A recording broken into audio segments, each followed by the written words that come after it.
ves más allá, que es duro pelear.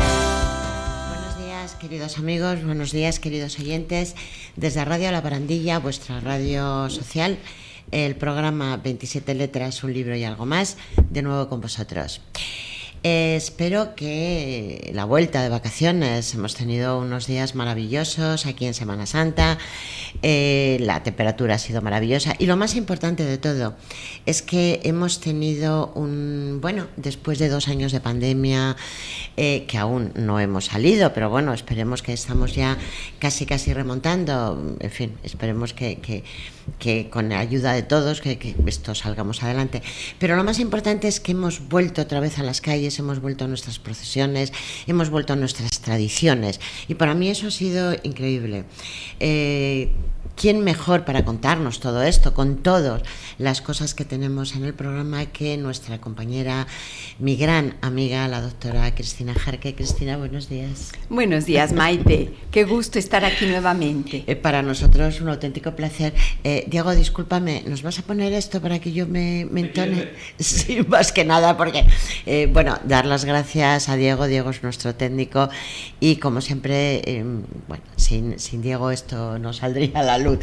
Cristina, hoy tenemos un programa muy cargadito, vamos, como todos, pero realmente a mí cuando yo venía para acá venía un poco así como si dijéramos, voy a decir un poco revuelta, porque para mí es muy importante.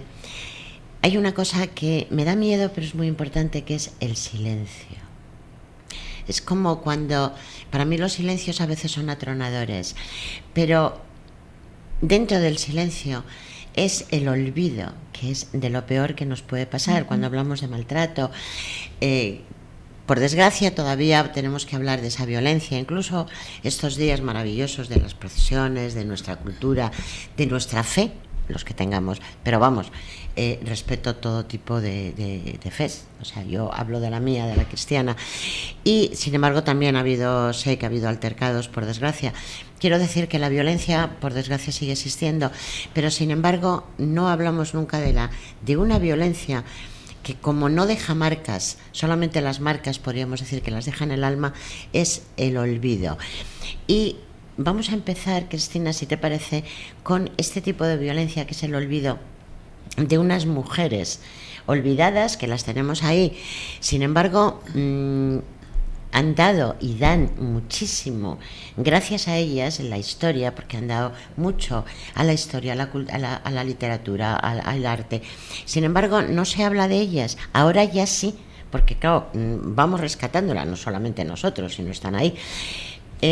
Me refiero a las mujeres de la generación del 27. Cuando se habla en los foros de literatos, en las tertulias, la generación del 27, todo el mundo van a los hombres. Hablamos de Unamuno, Hernández. Sin embargo, la generación del 27 también estuvieron mujeres. Empezamos con estas mujeres que pasaron a la historia con el nombre de las sin sombrero. Claro que sí, Maite, es un tema súper interesante que además a mí me toca muy de cerca, fíjate, porque en Toledo hay un grupo de mujeres que han venido a ver nuestros monólogos femeninos, de los que tú también formas parte, y que además es hermosa ese monólogo de la cigarrera, sí, que ha dado muchísimo que hablar porque permites poner a la gente en contacto con una etapa de la España bastante profunda, en un personaje maravilloso que es la cigarrera, que además es una mujer que vivió en un tiempo, como decimos, muy adelantada a su tiempo, sí, porque ella se daba muy adelantada, fue pionera. De hecho, parece que cuando hablamos de las cigarreras, pues eran la mitad, por no decir una inmensa mayoría, no sabían leer ni escribir, pero sin embargo fueron pioneras, incluso por supuesto en el mundo laboral, pero dieron las primeras líderes al movimiento obrero, fueron las que entraron donde ellas ni siquiera entendían que tenían que casarse, se querían estar un hombre, ya se juntaban, se casaban por lo civil, no querían los concursos de belleza, en fin. Pero lo mismo que las cigarreras, además llegaron a ser 23.000 cigarreras aquí en España, que ya son, en Entonces, aquella época. fíjate, este personaje tuyo de la cigarrera, que tuvimos la suerte de oírlo en nuestros monólogos femeninos, Sí. pues estos monólogos femeninos le dieron la semilla, fue como un germen, y entonces permitió que floreciera en Toledo un grupo maravilloso de mujeres que se hicieron llamar las Sin Sombrero. Efectivamente. Y en este grupo, actualmente, en un colegio que es el Instituto Juanelo Turriano, allá en Toledo, se armó el grupo de las Sin Sombrero por medio de las profesoras. Fíjate, Sí, fueron yo las sé, profesoras sí, del sí. instituto las que lo hicieron, porque algunas de ellas pertenecían a los monólogos femeninos del Lapsus de Toledo. Y entonces formaron el grupo de las Sin Sombrero, y esto ha sido un acierto importantísimo en Toledo, porque ha permitido poner a las nuevas generaciones en contacto precisamente con la generación del 27. Entonces, ¿cuáles son estas mujeres olvidadas? Mira, tenemos muchas, yo te he traído todas. Tenemos a Margarita Manso, que era una Sí, pintora. sí. Tenemos a Concha Méndez, que era una escritora. A Josefina de la Torre, que era escritora. A nuestra María Zambrano, que era María, filósofa. efectivamente. A Ernestina de Champurcí, que era poeta. A Margarita Gil Rousset, que era escultora. Aquí te cuento una anécdota de Margarita. Fíjate que ella se enamoró profundamente de Juan Ramón. Sí, Juan Ramón Jiménez. Y entonces le escribió una carta, estaba enamoradísima, pero este Juan Ramón era el marido de Sembia Camprubí, otra mujer también muy importante de la época. Ya lo creo. Y entonces, como Juan Ramón no iba a poder ser para ella, Margarita de Roisset terminó suicidándose. Sí, Se metió un tiro sí, en la cabeza, y es algo muy triste, fíjate. Y también está María Teresa León, otra escritora que se casó además con Alberti, porque de parte de los hombres, pues eso sí que los conoce todo el mundo. Está García Lorca, está Dalí, está Alberti, Pero, está Buñuel. Fíjate si es curioso que vamos a hablar de las, de las sin sombrero había muchísimas, pero realmente, ¿por qué se llamaban sin sombrero, Cristina? Porque esto me gustaría, todo el mundo lo conoce, pero me gustaría decirlo, que este grupo de mujeres, queridos amigos, pues sabéis que en aquella época eran completamente, por el hecho de ser mujer tenían muchísimas, no tenían las libertades y tenían muchísimo hándicap a la hora de publicar, no las dejaban. Entonces, ¿qué ocurrió? Que en un momento determinado, sabéis que los trajes de la forma de vestir, los hombres llevaban sombrero, pero bueno, eso es de siempre, lo han debido. Y las mujeres, hoy en día podemos llevar sombrero si queremos, pero es que en aquella época era prácticamente obligado, o sea, la indumentaria de la mujer, que además Luis Buñuel luego decía que realmente sin sombrero no es quitarse sombrero, era la gente que estaba en la sombra. Hay un dicho de estos. Estas señoras, con la ayuda de Lorca, llegaron, iba Maruja Mayo, iban unas cuantas, y llegaron a la Puerta del Sol, y en un momento determinado dijeron: hasta aquí hemos llegado. Se quitaron el sombrero, se quedaron únicamente con sus pelitos, como es lógico, y llegó un momento donde era ese acto de rebeldía, que cuenta la historia que en el momento que hicieron este acto, muchísima gente que estaban por ahí, transeúntes, visitantes y tal, llegaron a insultarlas y casi a apedrearlas, llamándolas incluso prostitutas. Ellas lo único que habían hecho con este gesto era reivindicar su libertad. Luego ya, siguieron y tal. Yo me gustaría decir que la persona que traemos hoy como referente, que era Maruja Mayo. Maruja Mayo tenía una anécdota, decía, y tú lo sabes, Cristina, que decía: aquel sombrero, para ella, le encantaría poner el sombrero, llevar en la mano un globito atado con una cuerda y ponerle encima el sombrerito. Y que así cuando se abludaba quitaba el sombrero, es decir, lo que es la libertad. ¿Por qué? Pues porque estas mujeres, todas, Maruja Mayo, María Teresa León, Zambrano, que eran mujeres cultas, mujeres que habían luchado por una libertad, mujeres que eran totalmente transgresoras. Ahora a mí me hace mucha gracia, ya con esto seguimos con ellas, me hace mucha gracia, que bueno, en el fondo no me hace ninguna, cuando vienen ahora, que me parece bien la lucha feminista, yo soy la primera, pero que no creamos que el feminismo es salir a la calle, gritar como ahora mismo, me pongo de morado y salgo. No, el feminismo es algo más, queridas amigas. El feminismo, estas señoras sí lucharon porque tuviéramos un puesto en la sociedad. Gracias a ellas tenemos, luego podemos hablar en otro momento del voto, cuando Clara Campoamor llega, que fue la primera, por lo menos en el Ateneo, que estuvo en una junta directiva. ¿Qué os puedo contar de la lucha? O sea, lo importante es que tenemos que luchar, pero tenemos que luchar con coherencia y como lucharon estas mujeres. El quitarse el sombrero fue un acto simbólico, no de rebeldía. Bueno, también podría ser de rebeldía, pero sobre todo simbólico. Y ya, a ver, sigue. Cristina, sigue, que te he interrumpido. No, es estupenda la anécdota como la has contado. Estas mujeres, en realidad, no iban muchos, fíjate, a la Puerta del Sol. Estaba Dalí, sí, Lorca, Margarita Manso y Maruja Mayo. Eran solo ellos 4. Y entonces la idea de Maruja Mayo de quitarse el sombrero, porque vino de ella, vino era de ella, para decir que quería liberar ideas. Eso es. Era como un desafío, en realidad, en esa época, el poder decir que liberaba ideas. Y entonces la gente, además de apedrearlos, los insultaba, como tú bien dices, llamándolas prostitutas, pero también maricones. Sí, bueno, claro. Así es de que esos fueron los insultos terribles que les dieron. En realidad, lo que yo puedo decir en función a esta situación es que hay muchísimas reivindicaciones actualmente de las sin sombrero, en donde se ponen a ver precisamente que en la época anterior a los movimientos feministas, pues se reivindicaba muchísimo, sobre todo a la parte masculina. Sí. Todos estos hombres, todo el mundo sabe muy bien quién son.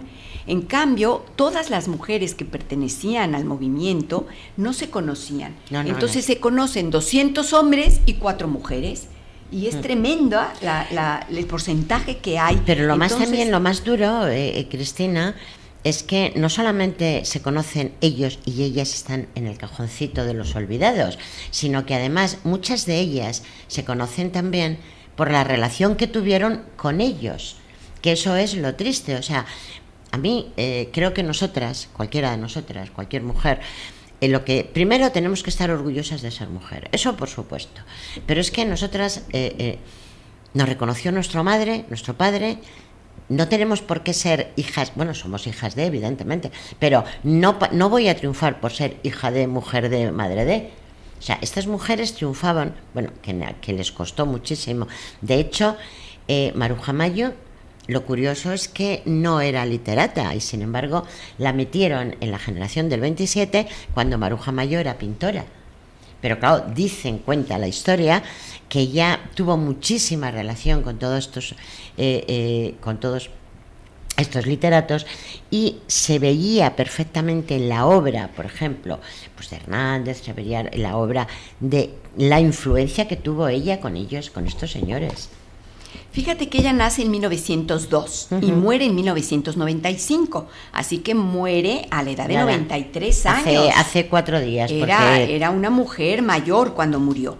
Y cuando pasa toda esta situación de lo de los escritores de las que estás hablando, pues se hizo una alianza de escritores antifascistas.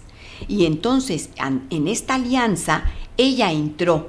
Claro que ella era una pintora excepcional. Hay que decir que su obra se encuentra en el Reina Sofía, sí, para quien quiera verla. Está allí la exposición y es preciosa, de Maruja Mayo. Pero fíjate que como escribieron todas estas cosas, pues terminaron en el exilio. Estos desafíos, ser rompedoras y transgresoras en aquella época, claro, hizo que todas terminaran en el exilio.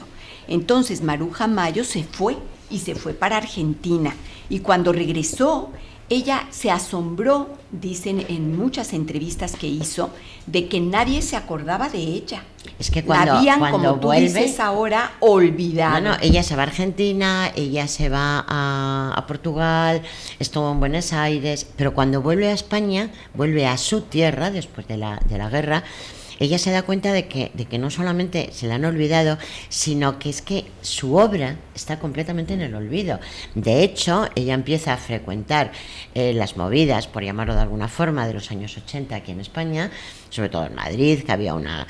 Y sin embargo, ella, lo que hablan de ella es, bueno, es la típica señora mayor, menospreciativamente, esta vieja estrafalaria, tal, y sin embargo nadie hablaba de su obra hasta como por tristeza. Yo a veces digo que estamos en el país no de la laureada, sino del crisantemo, tiene que morir para que su obra tengamos que hablar de ella.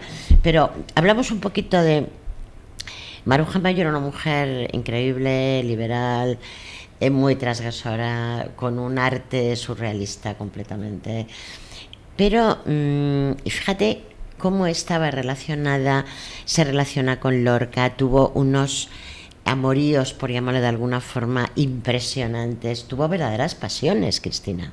Sí, se sabe, por ejemplo, que ella tuvo un amorío importante con Alberti, sí, que era del grupo, y que fue un affair muy, muy grande, este romance, solamente que Alberti no alcanzaba a acaparar esta forma tan liberal de Maruja Mayo, que en aquella época planteaba el amor libre, y Alberti era más conservador. Así que cuando llegó María Teresa León, terminó casándose con ella y terminó la relación entre Maruja Mayo y él. María Teresa León no quería mucho a Maruja Mayo porque había celos de la relación que había tenido con Alberti. Digamos que le quedó grande a Alberti esta mentalidad tan progresista y tan libre de Maruja Mayo. Y otra anécdota que tenemos con ella es que el hermano de Margarita Roeset, esta mujer que hemos comentado que se suicidó, era el primo, se llamaba Mauricio Roeset y fue otro amante de Maruja Mayo. Y fíjate que lo que cuenta la historia es que iban en un coche y Mauricio iba conduciendo y hubo un accidente. Entonces, cuando Mauricio vio que Maruja Mayo estaba ensangrentada, creyó que se había muerto y no pudo soportarlo y también se suicidó, metiéndose otro tiro en la cabeza. Cosa que me parece interesante a mí como psicoanalista porque observo la familia Roeset. Sí, que es los verdad. dos se suicidan, deben de haber tenido tendencias melancólicas, estos dos chicos. Siempre se ha dicho, se comenta, y de hecho, acuérdate que eso lo hemos comentado montones de veces, el tema de los 4 humores antiguamente.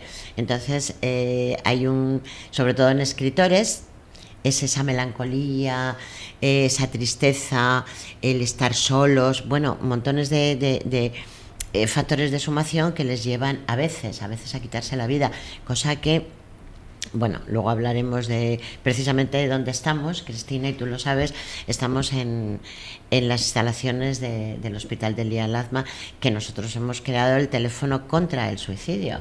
Porque claro, hablamos de esta gente que se ha suicidado porque son famosos, pero no nos damos cuenta de que diariamente aquí en España, queridos amigos, queridos oyentes, se suicidan 10 personas diarias. Y a mí me parece muy bien que el gobierno esté dando ayudas para todo, o sea, vale, o sea, eso ya, bueno, no me parece tan bien cuando son ayudas que no merece la pena, pero en fin.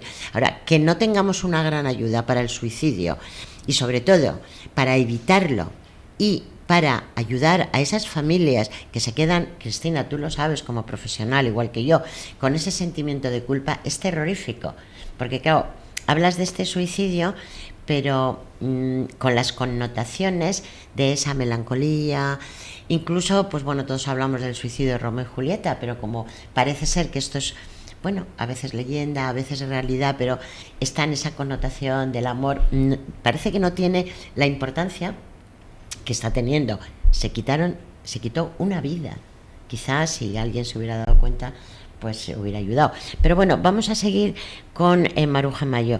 Maruja Mayo también tiene un romance muy, muy, muy sonado con Miguel Hernández. De todas formas, era una mujer súper relacionada, era amiga de Pablo Neruda, o sea, es que era la flor innata en ese momento, lo más guerrero de la sociedad.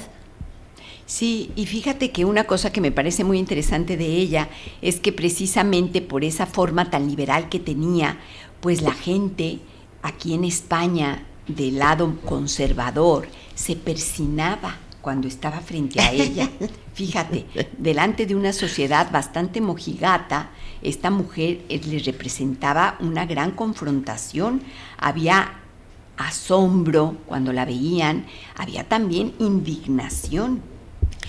Ten en cuenta que España en aquella época era muy... Bueno, España es un país religioso, aunque ahora pretenda este gobierno actual decir que es un país laico. No, España es un país religioso.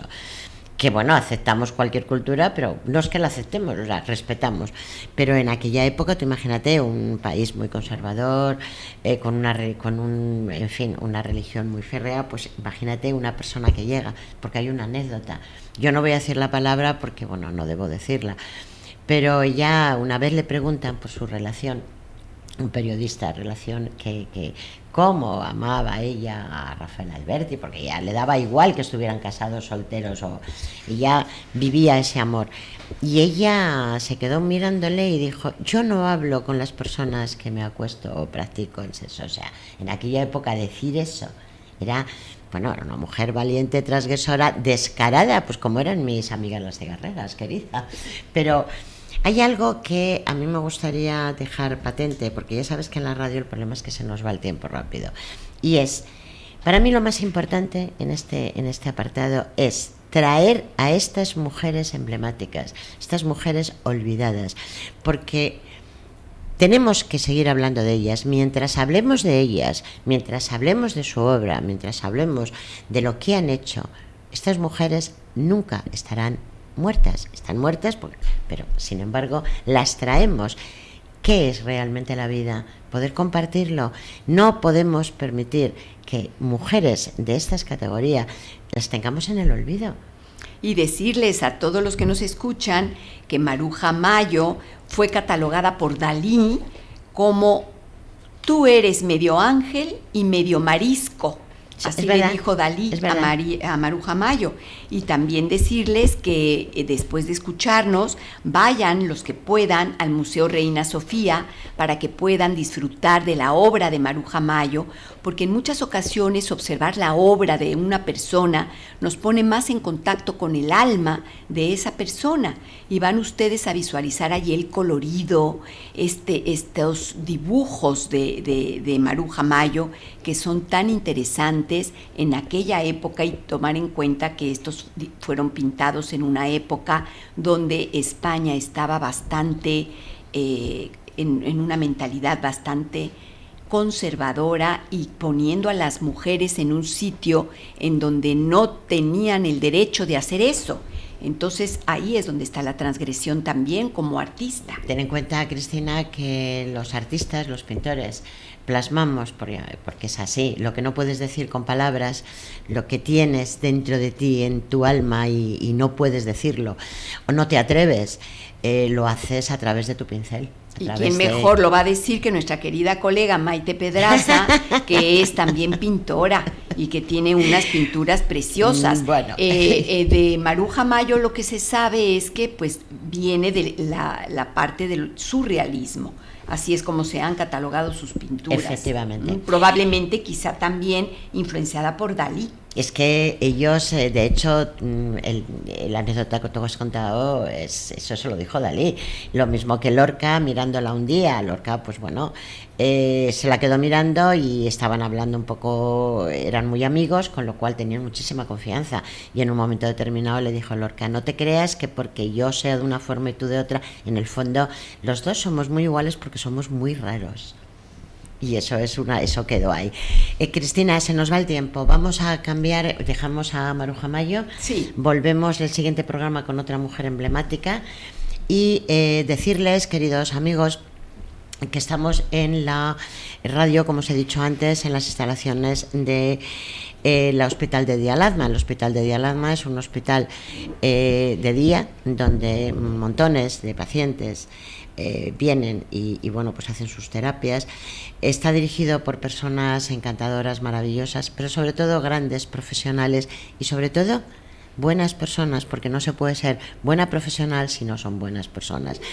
Dar las gracias, como siempre, a SISPA. SISPA es un conglomerado de residencias para mayores, de casas que todos vamos a utilizar en un momento determinado.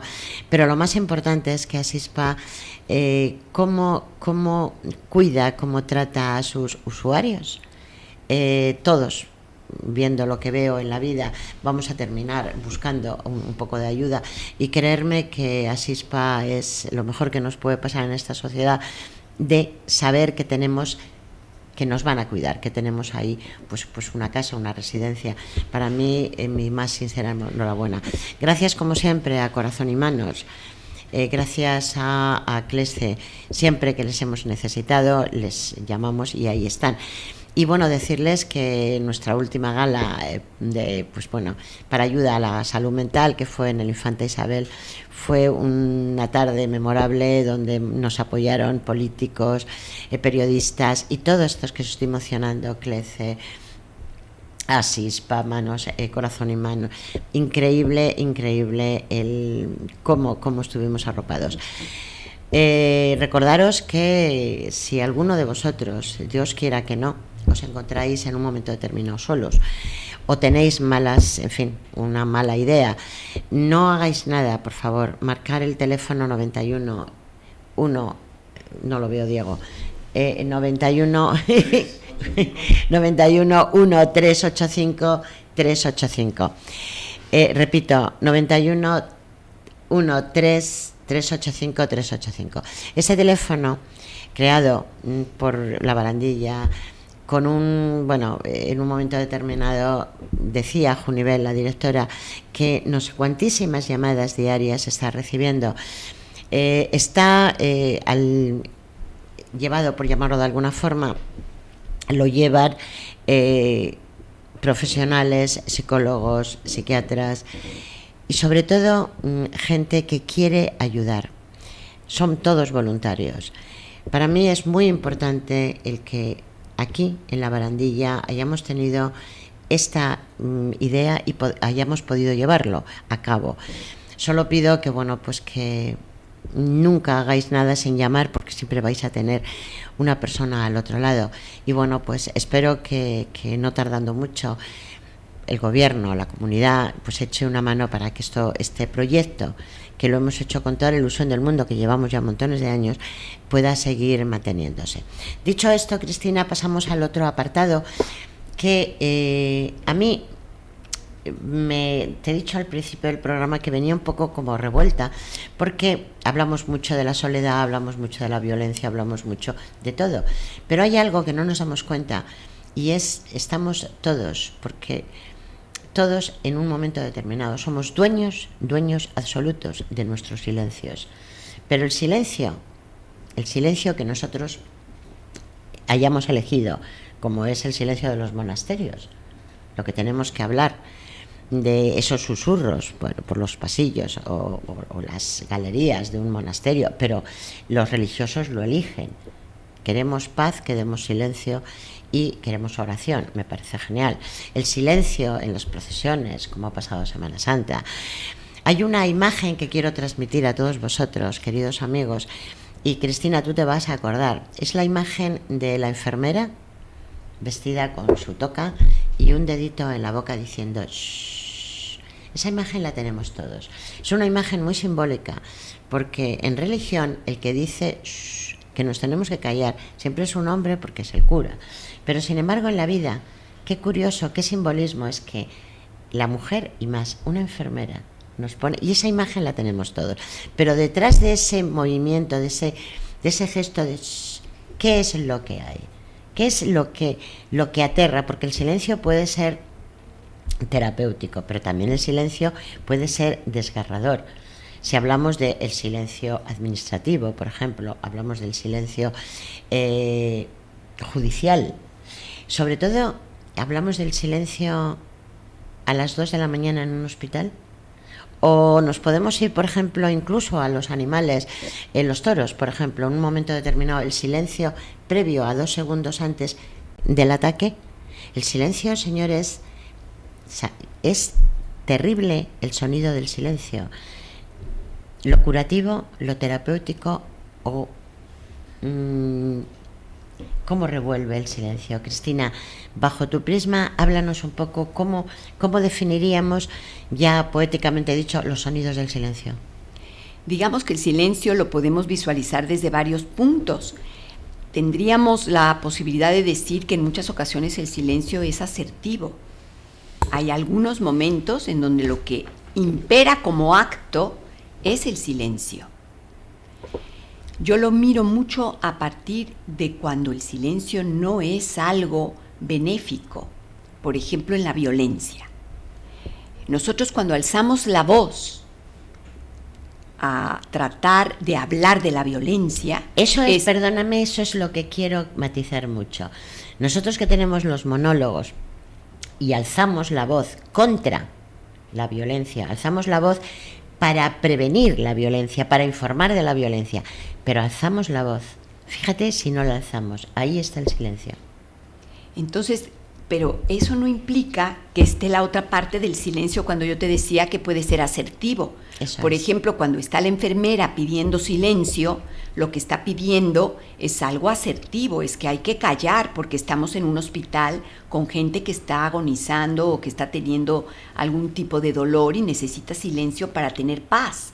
Sí. No obstante, cuando una persona ha sido víctima de un acto de violencia o de acoso y se queda en silencio, en ese sentido el silencio se convierte en una enfermedad, en algo que va a traumatizar a la persona y la va a llenar de tristeza interna. Entonces, es desde ese punto de vista que hay que romper el silencio. Y hay que intentar levantar la voz para poder hablar en contra de esa violencia y tener, como estas mujeres olvidadas que hemos traído ahora, las sin sombrero, tener la valentía de alzar la voz.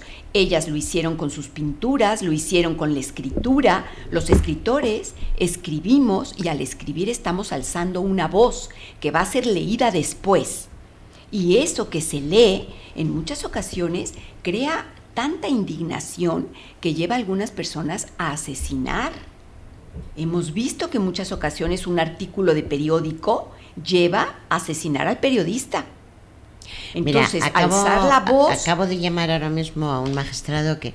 el tema es que hoy sabemos que hemos tenido que retrasar el programa porque, teníamos, que gracias a Dios tenemos muchísimos programas y, nos tenemos que ir acoplando. Entonces...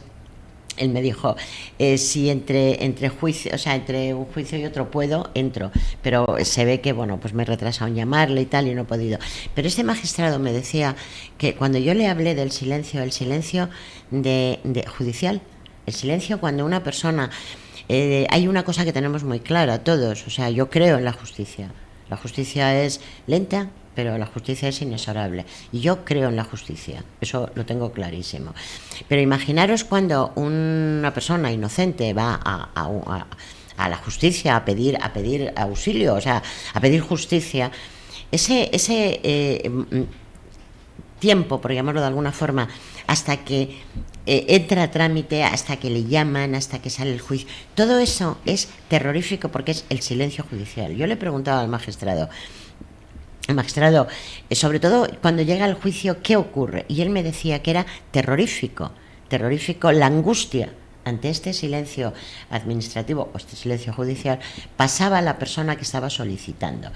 Hay una serie de casos que yo quiero también traerlos aquí, que él también me lo comentaba, porque también he hablado con un jurista. Este tema lo vamos a tener que volver a traer otra vez, Cristina, pues no nos da tiempo a hablar más de estos temas, de alargarlo. Pero a mí me decía que el peor silencio que había visto él era cuando realmente el que es culpable sabe perfectamente que al final le va a caer una pena, un castigo, etcétera.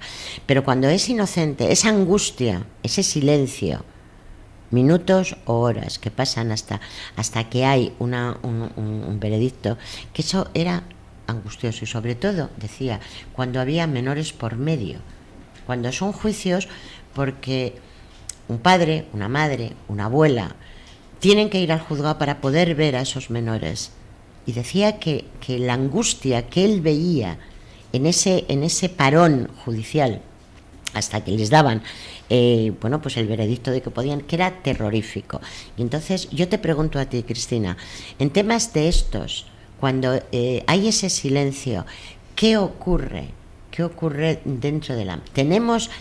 La pregunta es, ¿tenemos armas, tenemos herramientas para, ante silencios que a lo mejor no son agresivos, pero que la persona, el sujeto, lo puede ver de una forma agresiva, tenemos armas para poder salir adelante de una forma medianamente saludable? Mira, desde el psicoanálisis el silencio nos remite al primer silencio, que es cuando tú naces, imagínate la forma tan, digamos, vulnerable de lo que se llama el cachorro humano. Este bebé está puesto en una cuna y si nadie viene, va a morir. Es muchísimo más vulnerable que cualquier otro animal. Muchos animales sobreviven al nacer. Si muere la madre, por ejemplo, esos animales empiezan a caminar y empiezan a buscarse la vida. Pero el humano no tiene esa posibilidad, tiene una invalidez cuando es un bebé y no puede sobrevivir si otro no le ayuda. Entonces el primer silencio al que se remite es cuando tú gritas en la cuna porque tienes hambre y nadie viene a darte el alimento. Es el silencio del abandono, es la incertidumbre de no saber qué va a ser de ti y de alguna manera la idea de que si nadie viene no puedes sobrevivir. Y esto lo vamos llevando al cabo de los tiempos, al cabo de los años. Estás hablando del silencio al nacer. Sí. Y el silencio del otro colectivo también muy, muy vulnerable, que es el silencio por abandono, pero sobre todo el silencio de los ancianos. Es que el silencio al nacer va a continuar el resto de tu vida. Tú vas a tener siempre el hecho de saber que tú vas a gritar, porque el niño no tiene ni siquiera lenguaje, entonces lo que hace es un grito, llora, y tú vas a tener ese grito, y si el otro no te viene a ti a venir a cubrir esa demanda tuya, porque el grito es una petición, es una demanda de amor, de que te hagan caso, de que te den de comer, de que te cuiden. Si no viene un otro a hacer estas labores, entonces lo que hay es una idea de abandono, y esa idea de abandono va a perdurar aun cuando el niño haya sido un niño muy sobreprotegido. La idea del abandono es una idea psíquica estructural, está en la mente, porque tú sabes que tu madre te va a venir a cuidar, o cualquier persona que esté en la función de la madre, puede ser una abuela, una tía, un padre, una hermana mayor, pero hay algo del orden de la no certeza, porque tú no controlas eso. Y entonces es como si tú piensas, ¿y si no viene nadie? ¿Puede haber un silencio, pregunto, un silencio curativo? Un silencio que todos en algún momento determinado, y eso es cierto, estamos, pues que ya hablas con amigos, hablas con gente, este fin de semana me voy al campo porque necesito silencio. Pero eso cuando decimos necesitamos silencio, realmente lo necesitamos porque te vas al campo y realmente yo el silencio no es el silencio. Tengo los pajaritos, o sea, yo voy porque me gusta el sonido de los trinos, los pájaros, mi perra que la llevo en brazos, o sea, pero yo me refiero a ese silencio donde realmente es el silencio atronador de que no oyes nada. ¿Eso es terapéutico? ¿Sabemos vivir en silencio? Yo creo que allí tendríamos que remitirnos a cada persona, no lo podríamos hacer general.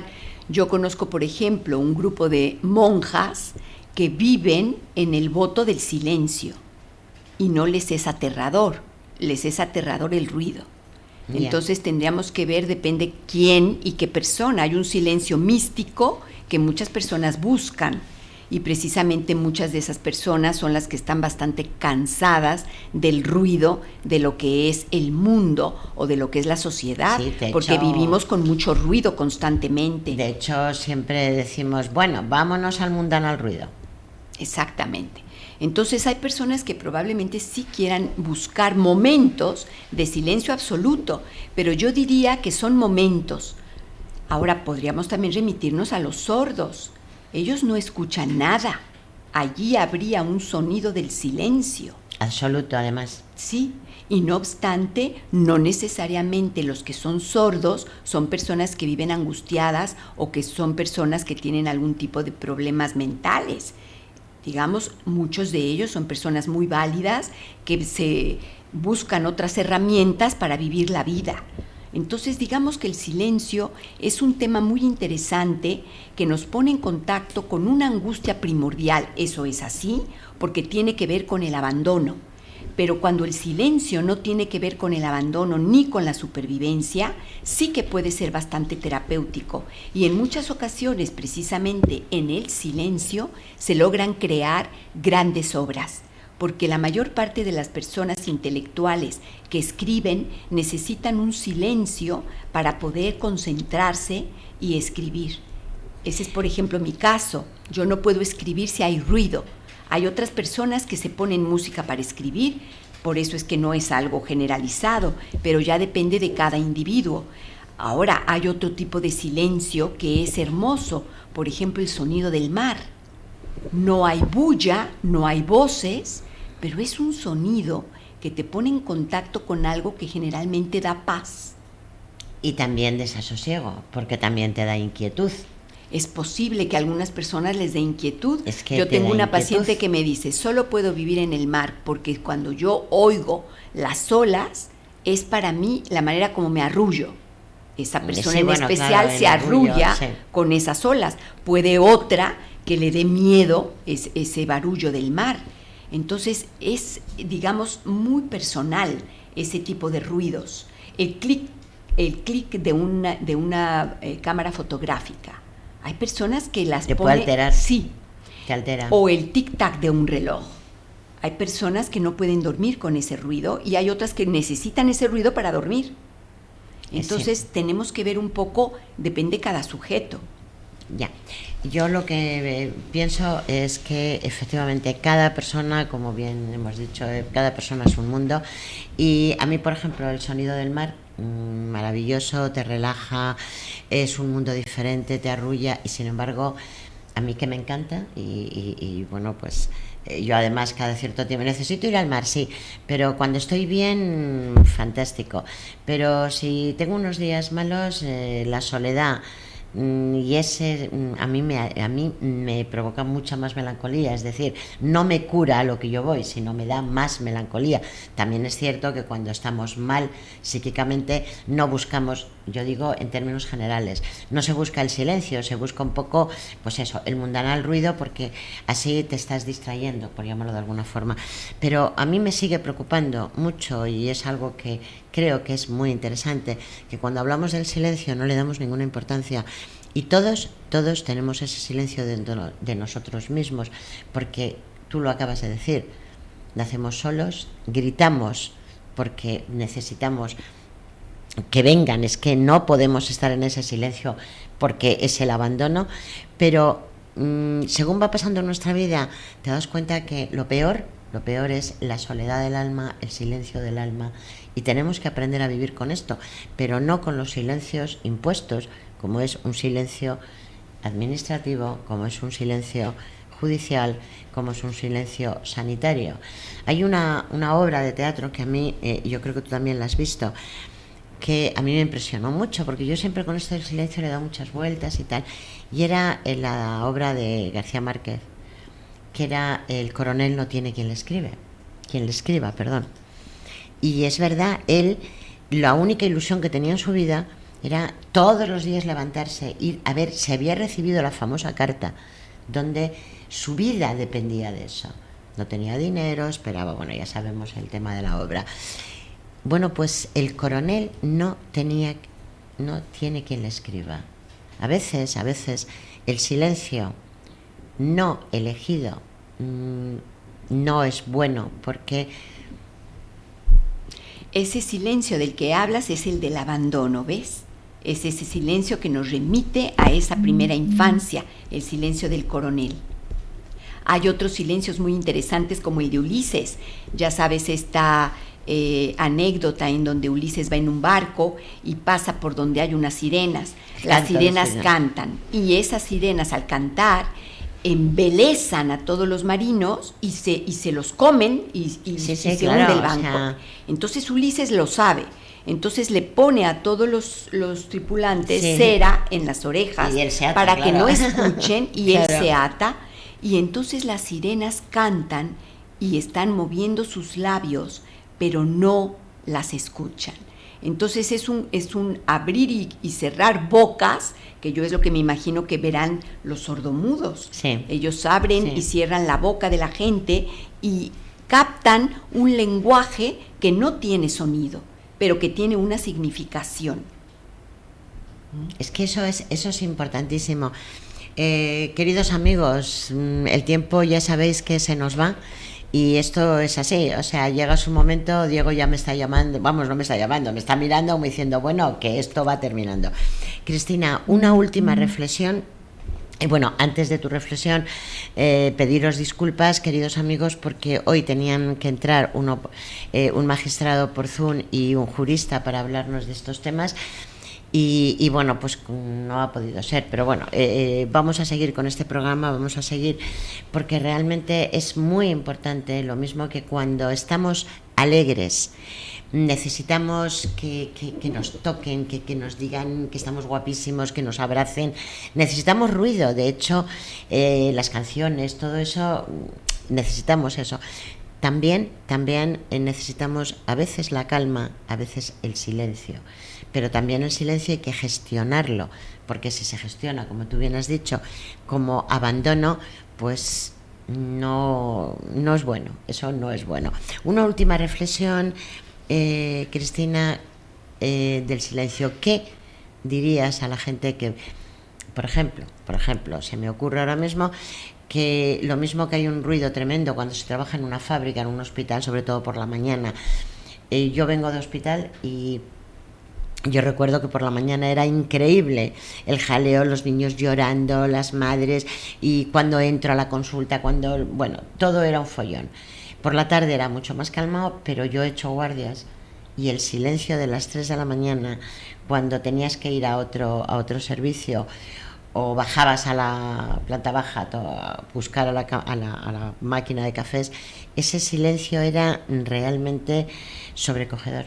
O sea, era un silencio que incluso tenías frío. De hecho, nosotros bajábamos y ponte la bata, y la bata ibas así. ¿Qué ocurre con...?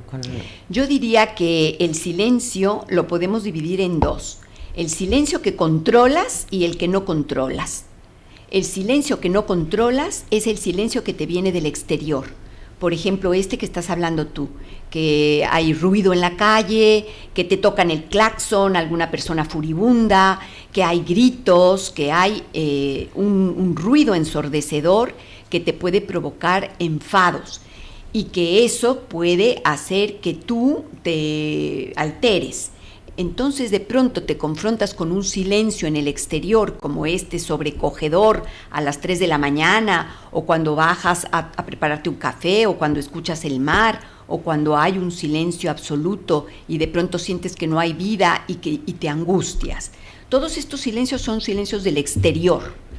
Ante estos silencios tú no puedes controlarlos, lo único que podemos hacer es posicionarnos ante ellos y tratar de hablar con alguien qué es lo que nos provocan, porque esos silencios que vienen del exterior te van a provocar a ti una cosa y a otra persona le van a provocar otra, y tenemos que saber el por qué.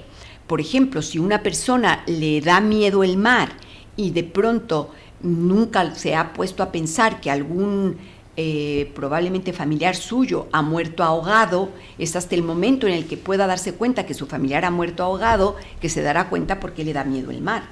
Y luego está el silencio que tú controlas, que es el silencio que tú vas a decidir tener como acto en alguna conversación. Por ejemplo, si viene alguien a agredirte, tú tienes dos opciones: ponerte a gritar también o decidir callar. Y eso es un silencio que tú sí que puedes controlar.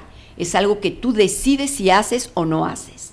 Si tus hijos te están poniendo de los nervios y tú decides como acto explotar y dar voces a tus hijos porque estás angustiada o estás histérica o estás muy sobrepasada, pues eso lo estás tú decidiendo.